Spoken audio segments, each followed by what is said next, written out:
Okay, well, there's two things with this unit. The first thing is, these cables here might have been alright 30 years ago, but they aren't now. So I don't know if I'll be able to, there should be enough room here. So these are right angle spade terminals. There will be enough room, should be. It's got a slit up the side there anyway, so at the worst I could just tape it up, but I've got these good big ass it's actually meant for 6mm cable, but this is 4mm. I might go to my box of terminals and actually just see if I've got, you know, some that are better fit than these big yellow ones. I could double this over, but it's only meant for 6mm at the most, so smaller would fit, but yeah, I'm not sure. I really wouldn't mind a smaller terminal, so I'll go look and see if I've got some blue ones, see what they're like. There's a couple of things. First thing is the wiring is old, and you go to the end here. It's obviously been hot. You can see, if I can get it to focus, see it's a dark colour. Well, none of the other terminals are like that. The number two thing is this capacitor's a piece of shit. Now, I don't know where it was made or anything or what the fuck, but I don't know if anyone's heard of that brand. It's if I can get the fucking thing to stay still. There you go. I've never heard of that brand of capacitor. Maybe somebody has, but all I know is this capacitor's a really old piece of shit. So I don't know how old the damn thing is, but you know, if I can hold this still, it's obviously been sitting something like that, because you can see all that oil it's been leaking out. In fact, there's enough oil it's leaked down there to sort of leak off the edge and under that tray slightly. So this capacitor was sold to me for $15 by a local fridgie. I'm not going to name the company because I'm not like that, but with these old units I suggest that either you replace the wires that are there to the compressor. The indoor fan, well, all the wiring's new because a little bit dusty. Got run without a filter for a while. Yes, I have cleaned the coils, they're nice and clean. So all those cables are actually new, that's why they're in that stuff. But the compressor cables are really old pieces of shit, so I suggest to go and chuck out the cables. The earth's probably fine, because it's a good way to fuck a compressor for a start. And very unfortunately, now I've got to fix something else to damage the bloody insulation on this fucking cable for this start run capacitor for this fucking thing. So I'm not very impressed about that. So if any technician or whatever tries to sell you a second-hand capacitor, tell them to go get fucked and ring somebody else and spend the 50 bucks or 40 or 50 bucks on the capacitor, because that compressor is worth a damn lot more than 50 bucks to get replaced. So, you know, I can imagine it costing, you know, $1,000 to have a new compressor put into it. So, yeah. And given that that fan motor's new, and that's the only other motor that could go on it, if the compressor went, I would put a new one in it, because I don't think I can be screwed putting in a new unit. Most of the new ones are rubbish anyway, so this is the bullshit that you got to go through. You're better off doing things yourself, because you can't trust people. Actually, there is a guy that I found that's reasonably trustworthy, so I'm not going to go giving anyone a plug, sorry, but yeah, you know, it's just the way it is, isn't it? I'm not sure if any of these other cables look a bit shitty, but some very interesting looking connections there. I don't know what the fuck's going wrong here, but there's some wires up to the control panel that have been soldered. Like, you can sort of see that this white wire here, if the camera focuses, it's been soldered, and must have been something I did. Yeah, I think I did do that. It must have been shitty, I don't know, but anyway, I'm going to go get this cable in. It's all the one colour, but you know, the compressor comes with a wiring diagram, so you know, it's not very hard to figure it out. So it actually comes with a wiring diagram. so it's not really that difficult to figure out. So yeah, I get this bullshit happening. Well, I started rewiring this compressor, and to give you an idea of the kind of wire I've used, I mean, the lugs are wrong for this end because they're just straight up lugs. They're not actually the right angle ones it had. So this cap thing, you know, I'm going to get some tape. I'm going to tape them up. They weren't originally taped, but I'm going to tape them well. And I'm just going to sort of sit this cap down like that. I mean, really, it's a weather cap, and you know, it should be better than that, but I can't really do much about it. I'll have to get better lugs at some point. I could just sit it there like that. But, I mean, this is never going to get wet anyway. So I might just go and tape it up and just sit the cap on it. But I noticed, in fact, if anyone's watched the Amprobe RS1 clamp meter video, you guys will notice that I did a test of this unit.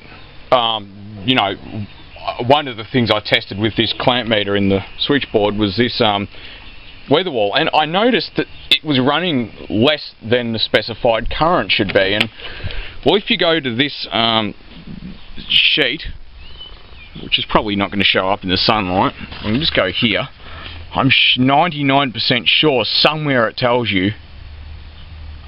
It should be telling you somewhere what this thing takes. I'm sure of that. I'm pretty sure somewhere it tells. Oh, there we go. Hang on a minute. Compressor. You know, it's telling me that the compressor should be taking 9.1 amps on its own. Outdoor fan 0.75 amps. Indoor fan I think it's 0.6 amps. So it's okay. I've noticed that the outdoor fan seems to run slower than it should, and this thing sometimes doesn't cool as well as it should. Well, I think I might have figured out why. Now, apart from this brown wire that goes to the start capacitor, this is the main problem in the first place. Like, okay, you know, these blue wires are shitty. Like, you know, like this isn't too bad. You know, they're brass terminals, but if you're probably not going to appreciate it in you know, in your lounge room. But if I can set the camera between my knees, maybe you can get this stupid strap out of the way. You'll notice that these lugs are a slightly different colour. You probably won't notice it, but anyway, they're a slightly different colour. This brown one's darker because it's been hot, and it was getting hot enough to. This got hot enough to burn through the insulation on this wire here. Yes, it did eventually short to that. Eventually, this start-run capacitor cable shorted to the 40 mic for the compressor, but it wasn't the reason why it happened. Like, you know, the cable should be able to lie against other, you know, conductors without it happening, because they're insulated enough to withstand that kind of voltage. But you know, that was getting hot enough, and it might have sort of not done the capacitor any favours, because it just happens that's the terminal, but that's, you know, looks like it's leaking from. But I still think the capacitor's a piece of shit. But I was just looking through this unit because I wondered what I always buy more cable than I need, and I've got, like, you know, a bit about, I don't know, 600 mil long. And like I said, you can see how much thicker it is than the standard cable. You know, what came out of it's like 1 point something mil, and what I've just put into it's 4 mil square, so it's a nice thick cable. And I was looking at that feeder to the capacitor thinking, well, you know, that's really thin and not very good. And the other reason I was looking at it was because if you go here to the top of this capacitor, if it's ever going to focus, well, this terminal here, this goes up to the 40 mic, right? And it's not a bad colour, but this one here looks like it's been hot as well, and that goes to this contactor, right? And the contactor goes to, you know, this is the always hot cable, right? But if you look if you look down this end, the wire's a happy red colour and it's flexible and all that. You look down the spay terminal end, it's a funny colour. And the insulation's a bit split. So this has been hot, getting hot. So the thing is that this has effectively been current limited, because this compressor is supposed to drag 9.1 amps on it. You know, I assume FLC is fully loaded current, something like that. I don't really know. Someone out there in YouTube land, you know, probably does. But so I'm assuming FLC on this diagram equals fully loaded current, because you know it says 9.1 amps and the whole unit was dragging 7 point something amps, like 7.3 I think it was. Well, that's like, you know, it's several amps less than what the whole unit should be dragging. You know, it's not even the total of this unit, you know, what it was dragging is not even as much as this compressor on its own should take. So I'm sort of thinking that the reason this hasn't been cooling so well is because it's been not receiving, you know, not receiving an unlimited supply of current. Now, when I say unlimited, I'm saying the value of the breaker is 20 amps. It's not a D-curve breaker because they're very expensive, but it says on here you can use 20 amp HRC fuse or circuit breaker. It also says somewhere that you can use just a regular 20 amp breaker, right? So it's been receiving a somewhat limited amount of current because these wires have been cooking. Now, for things like the outdoor fan, ignoring the circuit diagram, it's not even an amp. You know, on the circuit diagram it's 0.75 amps. The indoor fan, actually it says that it's 1.2 amps. So, you know, let's say that's like, you know, 1 amp, that's, you know, 1.2 amps, whatever. You get where this is going. Like, you know, the thin cables are okay for those items because they don't even drag an amp. You could use even thinner cable than this legally. But the compressor drags a lot of current, especially to start up. And okay, the 40 mic capacitors started to take a shit, but at the same time you've got these, this is everything supplying the compressor. Well, you know, it's okay when the cables are new and there's no resistance in the, you know, at the lugs, but you know, there's obviously resistance. Wires don't change colour, and you know, this has been really hot, like really hot. Like, this insulation's crunchy and, you know, breaking apart. So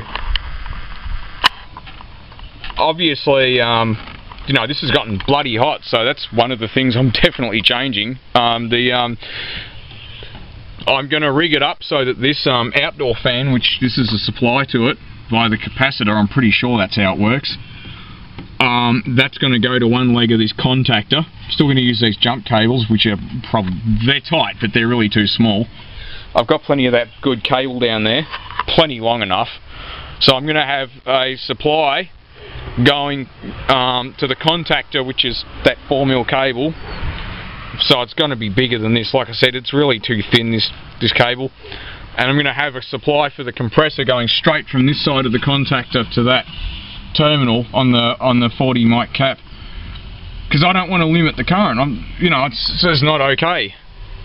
So I'm going to try and work out exactly what I'm doing. I think this, yeah, that lug just comes off. It's just got an adapter so you can have more than one thing plugged into it. In lieu of a capacitor, a proper capacitor that's got, you know, two sets of terminals, you know, as in a pair on each side. So anyway, I'll get it done and then I'll make a video about it.